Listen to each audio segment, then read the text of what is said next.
Good to go.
I always try to wait till 2 minutes past the hour at least to give folks the chance to arrive. That's a good policy.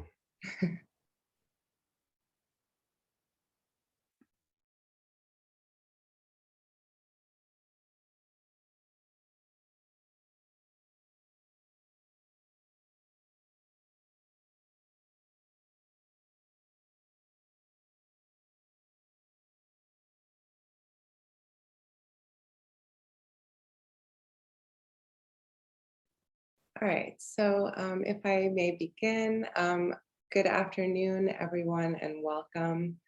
My name is Sophia Azab, and I am an assistant professor of Black Studies in the Department of English and affiliate faculty with the Center for the Study of Race, Politics, and Culture at the University of Chicago.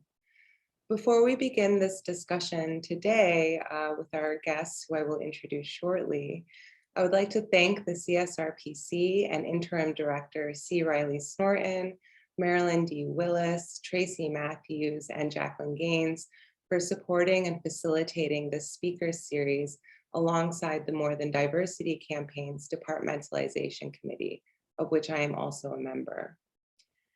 The Departmentalization Committee came together in the summer of 2020 to explore the possibility of funding a new department devoted to the study of race at the University of Chicago, in the wake of faculty, student, and staff mobilization with the More Than Diversity campaign and within a global landscape of insurgency and protest against anti-Black state violence and white vigilantism. In this speaker series, we are soliciting advice from our colleagues with long experience in fields attuned to the study of race in regards to the institutional commitments necessary to establish a department devoted to the study of race at this institution. This session will center questions and perspectives that arise in part from the field of critical university studies, although it is certainly not limited to that, which at its best attends to the dynamics of race, gender, coloniality, and power, the casualization of academic labor, including that of students, and financing and disinvestments in the landscape of higher education without romanticizing certain academic ideals. And just for proper citation, I've borrowed and massaged that description of the field from the writings of Eli Meyerhoff and Zach Schwartz-Weinstein. Now it is my great pleasure to introduce our guests today, Dr. Roderick A. Ferguson and Dr. Nick Mitchell. Roderick A. Ferguson is the William Robertson Coe Professor and Chair of Women's Gender and Sexuality Studies at Yale University. He received his BA from Howard University and his PhD from the University of California, San Diego. An interdisciplinary scholar, his work traverses such fields as American studies, gender studies, queer studies, cultural studies, African American studies, sociology, literature, and education. Truly interdisciplinary. He is the author of One Dimensional Queer, Polity 2019, We Demand, the University and Student Protests, published by the University of California Press in 2017, The Reorder of Things, the University and its Pedagogies of Minority Difference, University of Minnesota Press, 2012, and Aberrations in Black, Toward a Queer of Color Critique, from the University of Minnesota Press in 2004. He is the co-editor with Grace Hong of the anthology Strange Affinities, The Gender and Sexual Politics of Comparative Racializations from Duke University Press, 2011. He is also co-editor with Erica Edwards and Jeffrey Ogbar of Keywords of African American Studies, NYU 2018, in which Nick Mitchell also has a fabulous essay on diversity. He is currently working on 2 monographs in view of the tradition, art and Black radicalism, and the bookshop of Black queer diaspora. Oh, sorry, art and Black radicalism as the subtitle of In View of the Tradition, and the second project, the bookshop of Black queer diaspora. Ferguson is also the 2020 recipient of the Kessler Award from the Center for LGBTQ Studies. Ferguson's teaching interests include the politics of culture, women of color feminism, the study of race, critical university studies, queer social movements, and social theory. Nick Mitchell is associate professor in the Department of Feminist Studies and core faculty in the program in critical race and ethnic studies at UC Santa Cruz. As a researcher, Mitchell is principally engaged with the status of higher education in the US as a problem for historical and theoretical inquiry. As a writer, Mitchell aims to make better sense of university life worlds by developing scales, vocabularies, and categories to reframe and rethink its rhythms and textures. These research and writing efforts converge in recent essays published in Feminist Studies, Critical Ethnic Studies, The New Inquiry, and Spectre, as well as in 2 forthcoming books, my goodness, Discipline and Surplus, Black Studies, Women's Studies, and the Dawn of Neoliberalism, under contract with Duke University Press, and The Theory of the University in Theory, Essays on Institutionalized Knowledge. And I was sitting with your Spectre essay earlier today, just rereading, and it just gives me so much pleasure to have you both here. And I thank you for joining us all this afternoon. So the first question I would like to ask is quite a broad one, but I hope to invite you both to ruminate on this in any direction you wish. And I would like to ask if each of you might describe your formative encounters with the study of race, and perhaps you might want to explore that in conversation with your formative encounters in critical university studies, in which you both have written prolifically. So perhaps we'll start with Dr. Mitchell, if that is amenable to you both, and then continue with Dr. Ferguson. Sure, and thank you so much for having me. It's great to be here and be in conversation with you all. So it's interesting, like I have an undergraduate degree in women's and gender studies. I have a PhD in history of consciousness, but no one knows what that is, and an emphasis in feminist studies, but none of my official affiliations have been in degree granting programs that are explicitly devoted to the study of race, although I think that it's been an overwhelming trajectory throughout my work. And one of the reasons why I became invested in looking at the university as a context for framing the study of race is, well, the fact that I went to graduate school in the middle of the 2008 recession, in which the funding for doing that study was pretty quickly disappearing. At the same moment, at the institution I was in, we were more or less hemorrhaging faculty who were engaged with that study. And so at the historical moment when it seemed most disposable to the university and least renewable, it became pretty necessary to investigate the institutional conditions as well as the political and economic convergences that led to those institutional conditions and develop a vocabulary with it. And it was, I guess, somewhat fitting, the fact that I went to graduate school as the initial efforts to institutionalize ethnic studies were reaching their 40th and nearing their 50th year, and it started engaging in a project that was about thinking historically about Black studies through different and sometimes competing frames in that context. So I started investigating Black studies at the moment when the university was really changing, and it became my entry point into thinking about the university itself.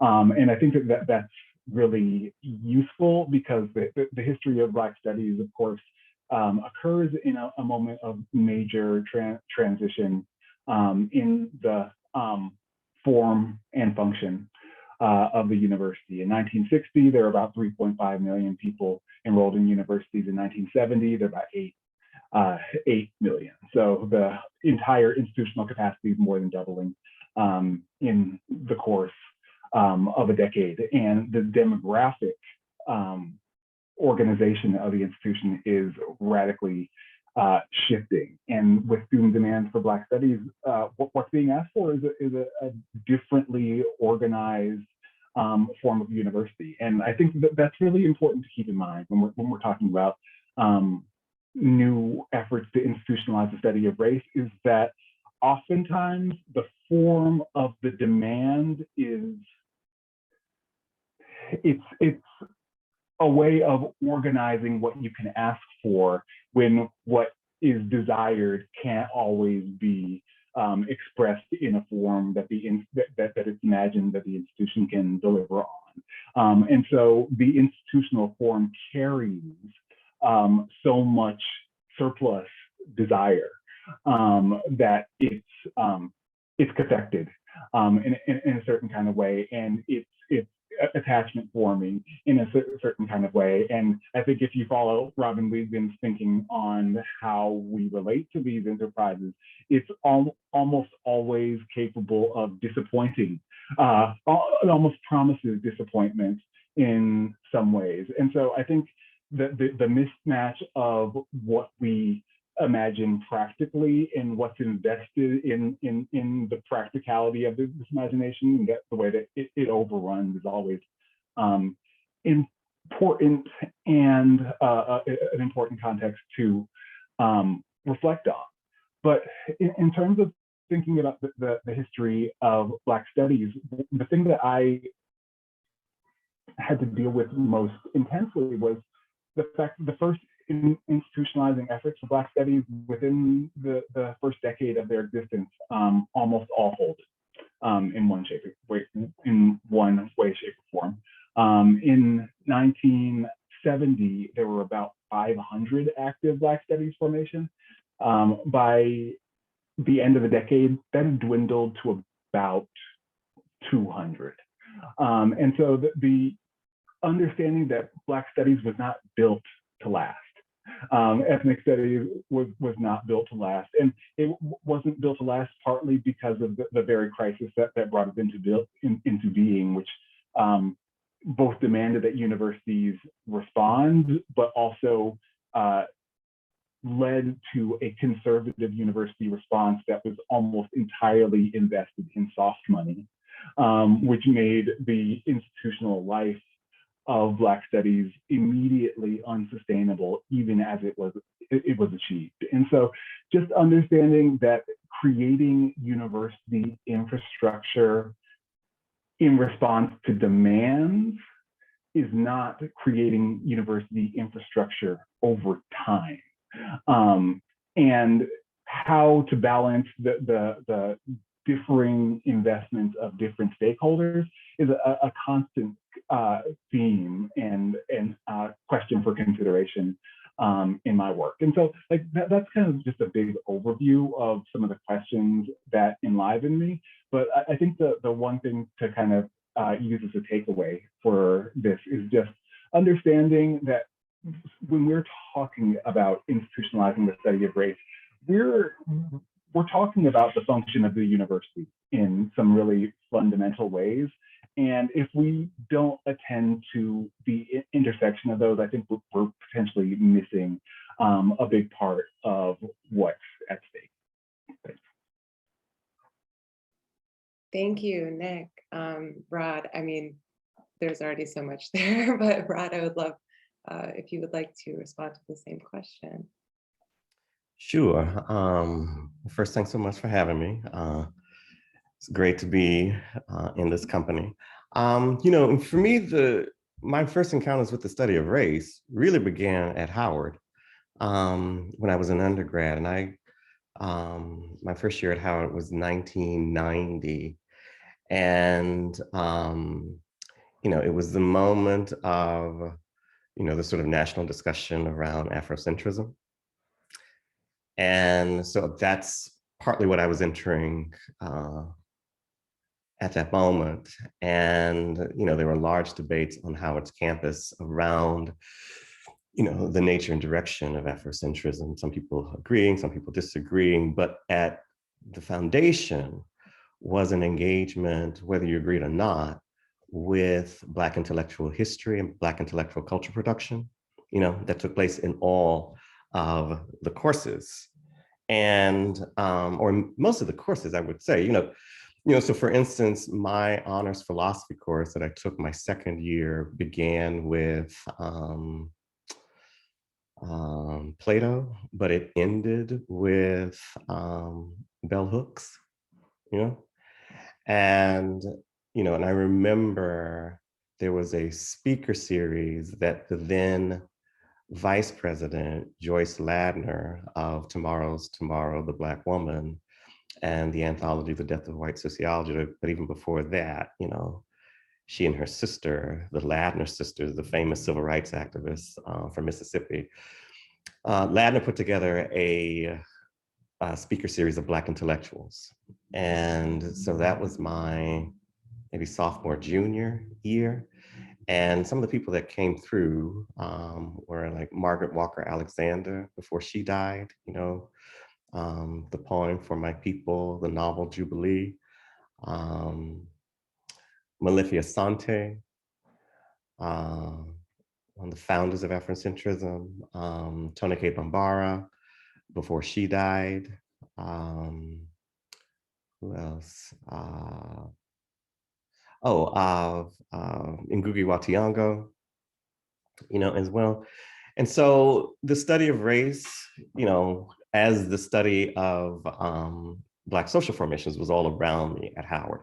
When I went to UC San Diego, the study of race became, in a sense, bigger because it was about, multiracial formations having to do with Chicanos, with Asian Americans, with African Americans. And that was very much what the Ethnic Studies Department at the University of California, San Diego was about, led by Ramon Gutierrez, George Lipsitz, and Eunice Spiritu. In the Lit department, there was a kind of convergence of women of color feminism, post-colonial studies, Marxism, through folks like Lisa Lowe, Lisa Yoneyama, Rosemary George. In the history department, Takashi Fujitani, working with, a kind of, New Asian studies or New Asian history as well. And so that helped me to broaden my sense of the study of race, and also to put Black social formations and Black diasporic formations in conversation with these new formations that I was learning about at the time. And also around that time, my then graduate student peers formed a writing group of folks in ethnic studies. I was in sociology, people in literature, some folks who were dissertating in the area from NYU, Victor Viesca, who now teaches at one of the Cal States, who was writing a dissertation under the direction of Trisha Rose about Chicano hip hop and post-industrialization in California. Other folks who were in that group, Ruby Tapia, who's now at the University of Michigan, Grace Hong at UCLA, Chandan Reddy was dissertating from Columbia, Gayatri Gopinath was a postdoc work from Columbia working with Lisa Lowe, Danny Widener, who was now at UC San Diego, but was at NYU working on the Black arts movement in California. And all of us had a sense that we were intervening into the various ethnic studies with a kind of dialogical sensibility around race in mind. So if my interventions were to be in Black studies, it was to bring a kind of dialogical spirit, sensibility, agenda, to that field. And the same thing for, say, Grace intervening into Asian American studies or Ruby's interventions into Chicano studies, what have you. And so, you know, out of that, my work around queer of color critique, came. Um, it was with the work that I was doing with an organization that I co-founded with my junior faculty colleagues at the time at the University of Minnesota. That organization was called the Faculty of Color Initiative. And our agenda was to bring and retain faculty of color across the liberal arts. But we had a sense that we did not simply want, faculty of color who, did not have critical agendas, who were not trying to intervene critically in their various fields. And so what we said to the administration, when we went to the administration, was that, one, the University of Minnesota has a problem with diversity. It doesn't have much of it. We have a plan for how to attract junior scholars of color here. And the plan was to, one, have like a major speaker series, national speaker series that would mark the University of Minnesota as a place that was interested in the intersections of race, political economy, feminism, queer studies, cultural studies. And that, I can get into this later, but we had a whole plan for how to recruit and retain folks who were doing really critical, innovative work in fields like history, anthropology, theater and dance, cultural studies, literature, English, what have you. And it worked. The issue that we were confronted with was that we were doing the work as junior faculty of color to produce the conditions whereby we would stay in the university, right? And so we were taking on these extra burdens of the university and had to deal with, things like, chairs of departments calling us up, thinking that we were auxiliaries of the administration, asking if we had scheduled lunches for this candidate, for that candidate, blah, blah, blah. But also there was a greater problem, I thought, in that we became so fixated on the money that was given to us initially that we began to lose sight of the critical purposes for the group,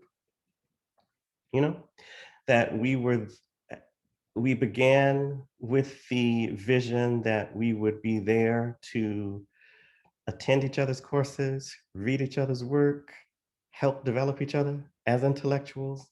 And once we were given this funding, well, it was a lot, we realized that we became so focused on the budget that we lost sense of that original vision. And so we decided to give the remaining money back. And that was an interesting maneuver because it immediately opened up a whole host of possibilities for the group so that, the group immediately became available to folks outside the University of Minnesota once it wasn't so caught up in, the imprimatur of the University of Minnesota. So we decided to informalize the group and pull away from the administration. We still did certain things like meet with candidates, but we didn't accept any more money from the group, from the administration, and sort of announced ourselves as an organization and a group that was available not simply for folks at the University of Minnesota, but for people in the surrounding colleges and universities, and also for the Walker Art Center. So our numbers grew once we decided to informalize. And in many ways, my second book, The Reorder of Things, came out of that. What happens when a critical agenda, becomes so captivated by administrative accoutrements and rewards. So maybe I'll leave it there. Thank you both. I mean, I think what you've really highlighted for us here are the sort of, to translate it through my own, or to lay it out through my own work, like the levels of mistranslation or misrecognition in this constellation of faculty, students, staff, and administrative goals and visions, and the sort of way in which you've both experienced that sense of packaging, packaging within the ask or the demand, right? Something that is only legible or imaginable in a certain way to the administration, or the administration. It's capital T, capital A. I'm just like, it's now its own category. So I really appreciate both of your insights, and the way that you've parlayed them through your own formative experiences, right, with the study of race and also critical university studies is really illuminating. To, I think, develop on that just a bit, I wonder, and especially for you, Rod, you focused many of your opening remarks on your experience at Minnesota, which is really interesting. Of course, this is like where you had an particular set of experiences as a junior scholar as well. But you're also both positioned in particular spaces now. And I wondered, and you can take this question anywhere you would like to take it, if either or both of you might perhaps articulate your current institutional homes and departments' intellectual missions as they imagine it to be. And if you wish, maybe push a little bit further and articulate what your intellectual missions within those departments might be. I know they don't always align perfectly. So perhaps, Nick, I don't know if your experience in the Department of Critical Race and Ethnic Studies, as well as Feminist Studies, has any relation to that. But I'd be curious to hear about those intellectual missions and how you square with them. Yeah, so I was hired at UC Santa Cruz, which is also where I went to graduate school. Weird.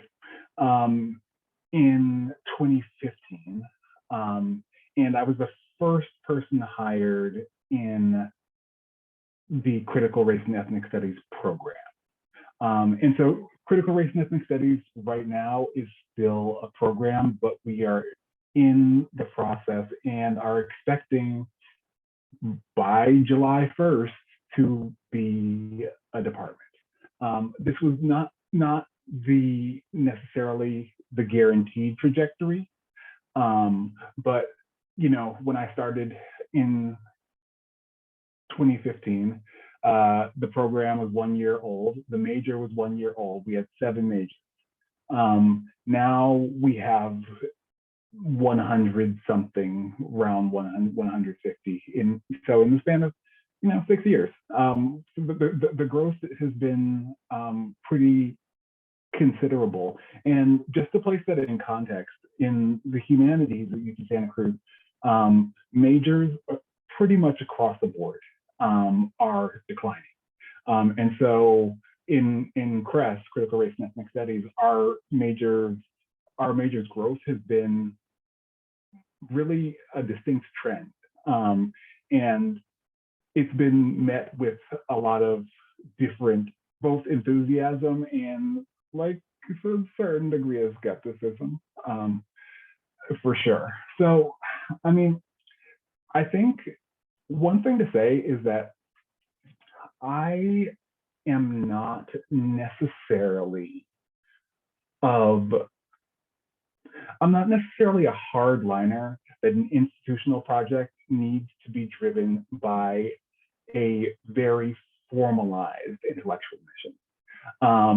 I think that in some ways, people who can work together and people who believe that working together well and supporting each other carefully in order to grow within general parameters is enough intellectual project to make something grow.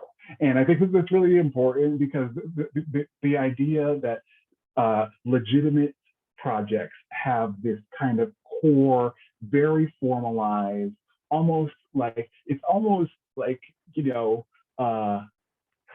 like a Ricardo's comparative advantage theory of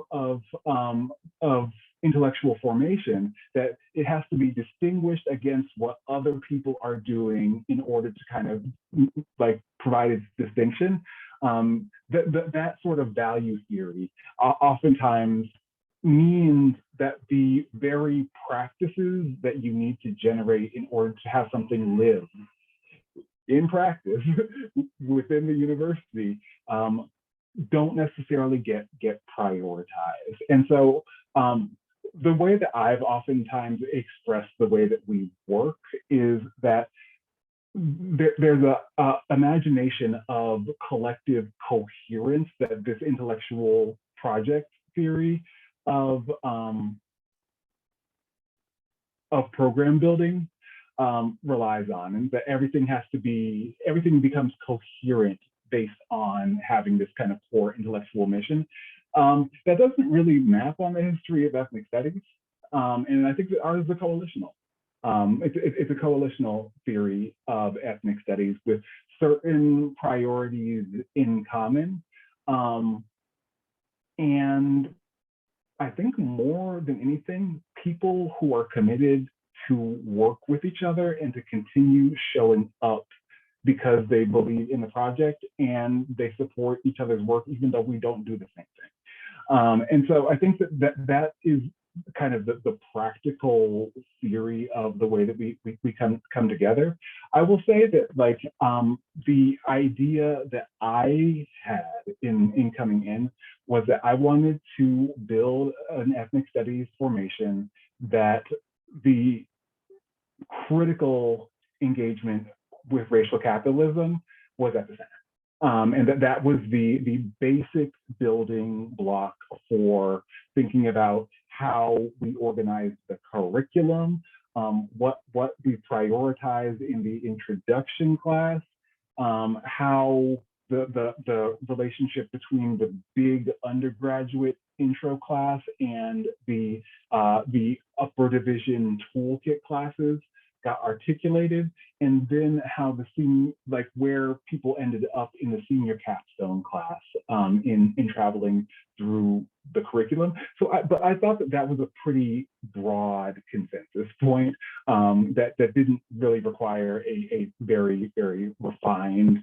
understanding of what that meant, and also didn't require that everyone agree that much on what it meant to like have racial capitalism as a building block. So I think that's kind of how the practical part of institutionalization has unfolded for us. And I would say, all said, we started as a formation with one faculty member. We hired a second in the second year. We have now 4 core faculty members in CREST and over 100 majors. And so the growth of the major has outpaced our ability to actually serve the students who are interested in it. And I think that that's testament to the idea of there's something here that if it can grow in certain ways, actually there's more interest than necessarily folks might imagine in advance. You can certainly relate to that at the University of Chicago. I love the point you made about the layering commitments, that sort of constitutive ties within the department, not necessarily relying on total consensus. And I wonder if you found a similar, over the course of your many affiliations, Rod, if you've encountered similar kinds of either cohesive moments for coherence or perhaps contention across those sorts of layering commitments in what we imagine as the intellectual mission of these programs.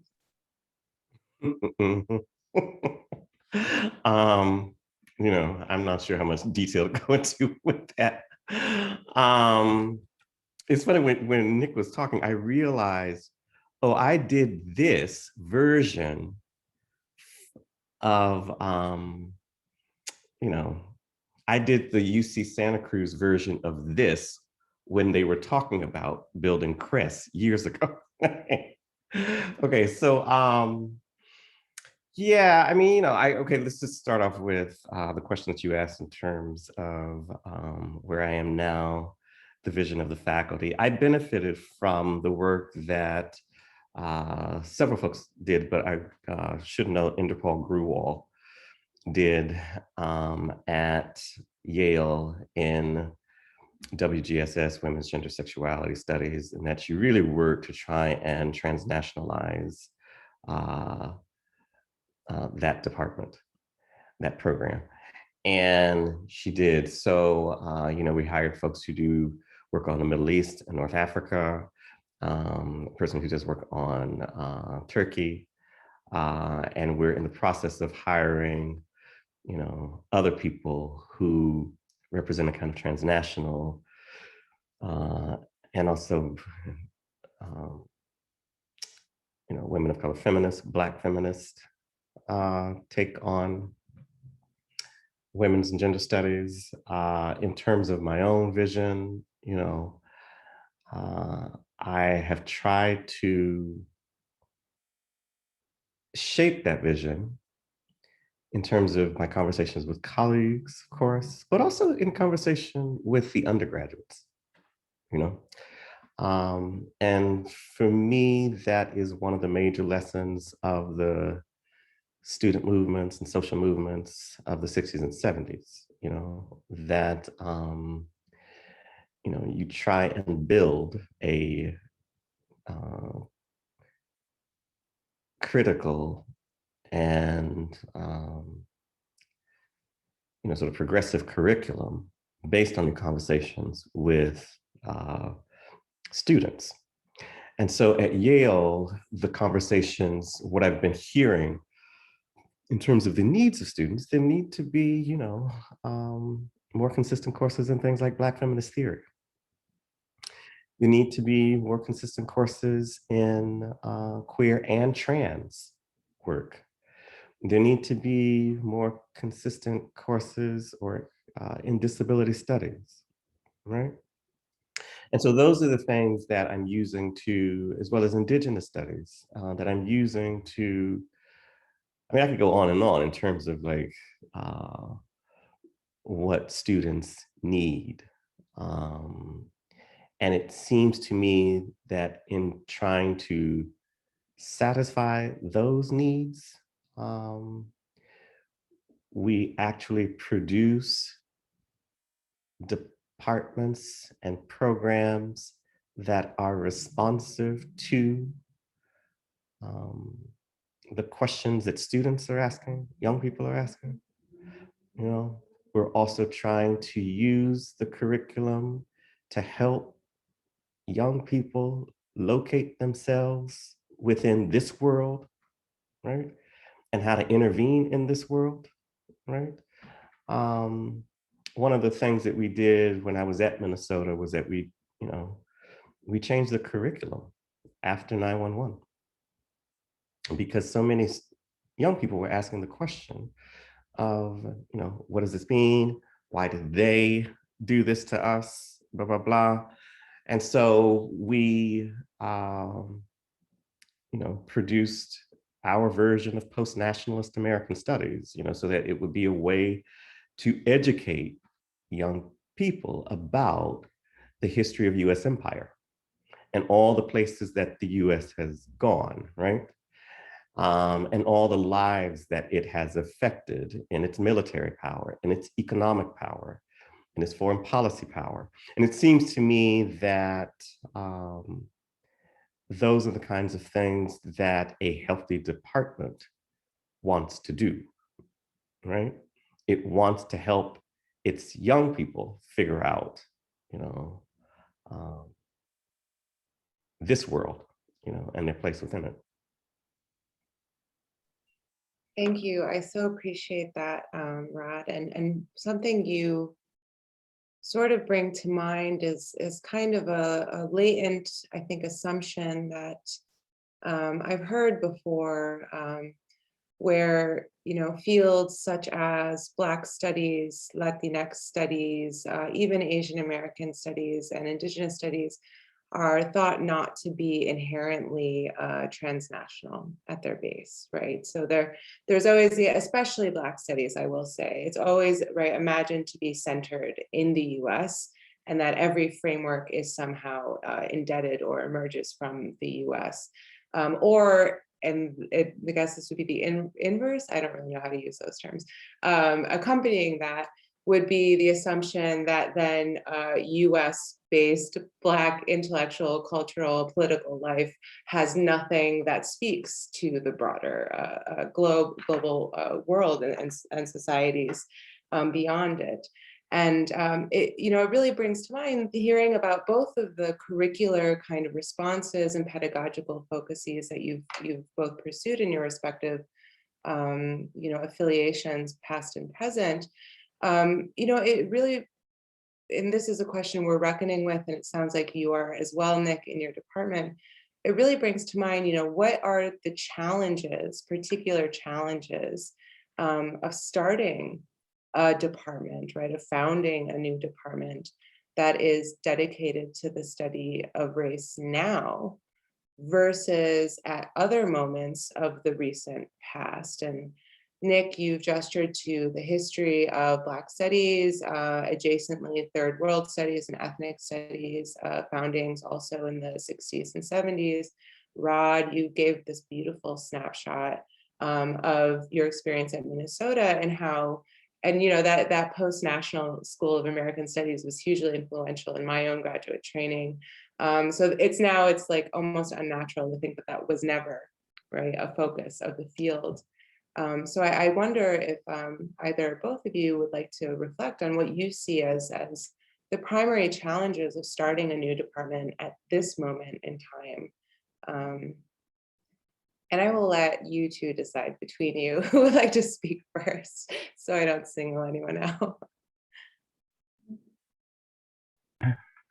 Okay, so I got a lot to say because we're in departmentalization hell right now, and it's, like, I don't know if it's a transferable hell. I think some of the reasons why it's difficult just has to do with the particularities of UC Santa Cruz. But let me just start here with the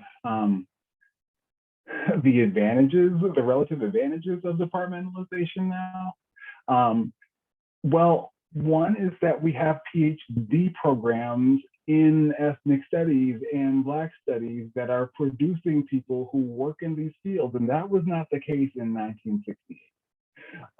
And so there are scholars who are ready to go, who are trained in the methodologies, who have done undergraduate degrees and graduate degrees in this field and have been trained in interdisciplinary studies. And so, like, not only if you are starting a department, do you have the possibility of being able to draw on like a lot of talented people who are coming through a lot of really good, long established, decades old programs to choose from. But I think also you just you can think about different ways of forming expertise and organizing questions rather than going a different way, like the different route in which you hire people who imagine their work on race or are just as a function of their institutional position encouraged to imagine their fealty to their department first, and then their relationship to the institutionalized study of race second. It almost guarantees a certain kind of secondariness, a certain kind of second-class status to the study of race that I think can be one way of building at the edges.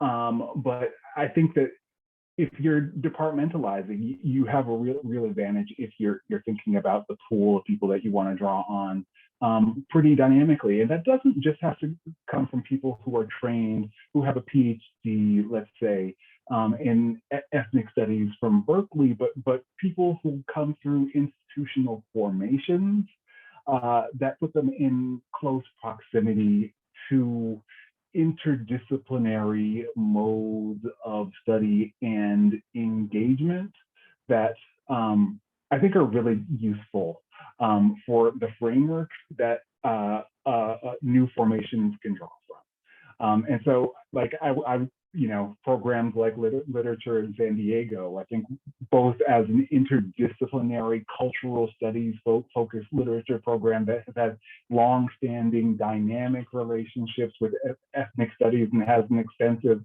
kind of critical gender studies and ethnic studies like faculty means that you kind of get the collateral benefits of some of the more long-standing formations. And so I think that just in terms of strategy, there's that fact period that faces departmentalization. With what Rod was mentioning earlier about the potential divergences in interests and the different forces that you're speaking to, like students want some things. Faculty don't necessarily want the same things. And how do you balance that in terms of building? I think it's a great opportunity to actually be challenged by that problem rather than just kind of breezing past it. Bringing students into the process. Bringing students into the process in a dynamic way where they are doing independent studies, they have a class, they are reading the files of candidates who are applying for a job. I think actually building different forms of engagement with students has been a really useful part of the history of ethnic studies. And I think it's, for us at Santa Cruz, it's been so important to have students involved at every phase of the process, even at the risk of looking weird to the administration, even at the risk of looking less professional, because it ends up being really exciting to have student buy-in. Once those people come, they already have students who support them in their classes. And so I think just understanding that, one, building ethnic studies departmentally means that you can do something different. And I think that like actually prioritizing changing the protocols of how things are done means that actually other departments can take notice that there are different ways of doing things. So so when we're talking about building ethnic studies, we're also talking about different protocols of practicing what it means to be in a university. Thank you so much, Nick. Rod, same question. So, there are certain on the ground realities that, we have to bear in mind, I think, around this question. Most of the diversity that takes place within a university happens in the interdisciplinary units in terms of faculty hires, okay? And oftentimes in terms of majors, right? There was a moment in which the UCLA Center for the Study of Women and the NYU counterpart, and I'm blanking on the name right now, had a joint conference that I attended, or symposium that I attended at UCLA. And the then director of the UCLA Center,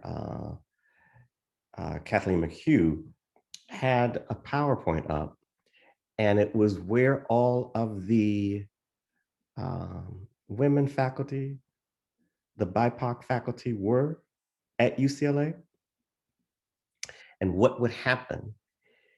Well, they were all in, the interdisciplinary units. And then what would happen if those interdisciplinary units were gone? You wipe out the majority of minoritized faculty, you know, easily. And that reproduces across, other campuses. So there's a lot at stake actually in having interdisciplinary programs, interdisciplinary departments. All right, now here's the tricky part, right? How to keep the interdisciplinary units from mimicking the disciplines, you know, like that's a harder part, right? Because it also means that you have to have some mechanisms for maintaining your investments in the non-normativity of the interdisciplinary enterprise, you know? But what happens when all the seductions, come at you to be like history, to be like English, you to signify the statuses that those disciplines signify, you that becomes the moment in which you lose sight of the interdisciplinary purpose and prize, and that has to do with the reorganization of knowledge accompanied by new types of people and communities in the department. Something you both raised for me or reminded me of is how standard it was in a department of Black Studies, some American Studies departments, ethnic studies departments, to learn deeply the history of the formations of our fields, gender and sexuality studies, right? It was an urgent intellectual and pedagogical and curricular task. And I wonder, right, if rather than mimicking, right, as Rod indicates, rather than mimicking or wanting to formalize ourselves in the way that a history department might, whether or not our colleagues in those departments might actually look towards our fields of study in order to sort of reconcile with, how do we learn our histories, right? How do we learn where these intellectual orientations and the questions and dynamics that animate our fields of inquiry come from. And on that note, I think it's really only fair to ask a question that came in from one of our audience members, Warren, which I think is a wonderful question, and I would love for us to end with that if that's okay. Warren asks, at U Chicago, a lot of the undergrad organizers' analysis includes interrupting the hierarchical and individualistic styles of learning that are central in most classrooms right now, as well as providing free slots to Black, Indigenous, and people of color neighbors to take courses at the Ethnic Studies Department, or hopefully what will become the department. The idea is that a department that more fundamentally incorporates student and community leadership, not just faculty and administrative leadership, would help redistribute the machinery of knowledge production and create more cooperative learning environments. Do either of you have experience trying to create more collective spaces in the day-to-day classroom environment? Or do you have thoughts on how a department could help collective and liberatory pedagogies thrive?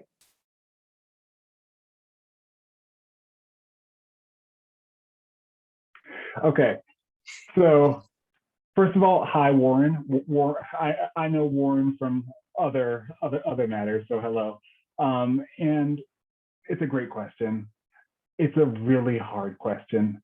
I really suggest one of the best, I think, analytic efforts in the history of thinking about the history of ethnic studies, besides the reorder of things, of course, is Mark Chang's The Cultural Capital of Asian American Studies. I think anyone who's thinking about ethnic studies needs to read this book.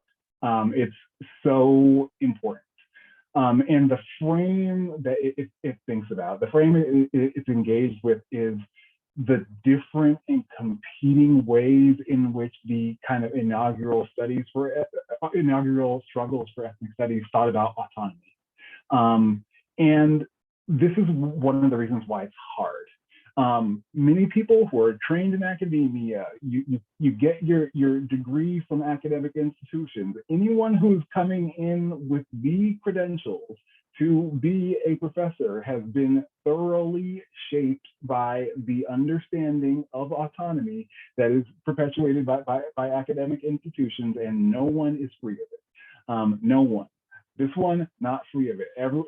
Everyone encounters it. Is one that defines autonomy as being separate from the judgment of non-academic communities, and even non-academic communities who are outside of your discipline. And so that creates some really difficult kinds of tension, and it created historical kinds of tension because there were formations that wanted to imagine their autonomy as being free from the judgment of the university, and thinking about bringing community people in as stakeholders in the operations of the departments.